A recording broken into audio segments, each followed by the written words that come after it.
because you mentioned, like a bad script can be turned into a good script, but if you don't get the right people behind the project, basically, like you get zero chance of that project being made. Is that the case? It depends on what you mean by being made. If you mean being funded, you're more unlikely to. There is never a 0% chance of anything. You might have, let's be completely honest, you might have the hottest fucking script in the world. It might be the most perfect thing ever put to the page. And if I'm being honest, the largest gap there, if you don't have any other interesting parties involved, is whether anyone will actually stop to read it when looking at your proposal. A lot of script reading gets done by interns. Wow, yeah. Yeah, notes get passed along up the chain, basically. Oh, wow. Yeah. So it could even be who's ever there on the day, even. If the intern isn't, feeling it, would they... Or do you think they have, a list of things that has to meet, or is it just... how would they filter out good script to bad script? Or, or even what they're looking for, if it's good or bad. Is there, things they're looking for? I mean, genuinely, the first filter is if I read a script... assume that I'm more important than I am right now. You are. Yeah. Yeah, you are. You are. Okay.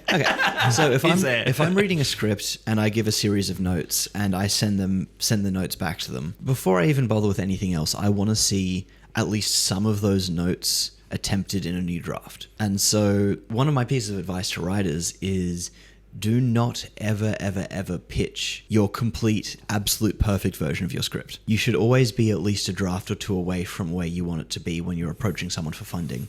And it shouldn't be a message of, I have this perfect thing, give me funding. It's, hey, I have this piece which is kind of adjacent to those messages that you're trying to send. I was wondering what I could do to make it more in line with what you're trying to accomplish. And this to me sounds like compromising, in a way.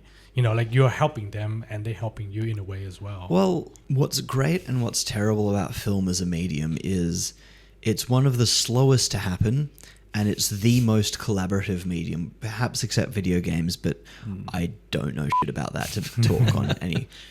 But yeah, so the thing about film is every single person that touches it, even for a second, has an impact. Maybe you're just discussing a logline with someone and they just say, hey, I don't quite understand this one element. And suddenly you're spending a day focusing on that element and making sure that it makes sense. And so everyone from feedback givers all the way up to the director has an impact on what the story ends up being. And so it's not as though it's a compromise, it's a compromised product because you needed to change some things in order to get money. What it is the first person to touch it outside of the writer, because when you're writing, it is just you and the page, and it is the most creative part of it to some people. But then at a certain point, it can no longer just be you and the page, and you have to bring more people in, to bring more people in, to bring more people in. Most films are basically their own microeconomy. They're all their own industry.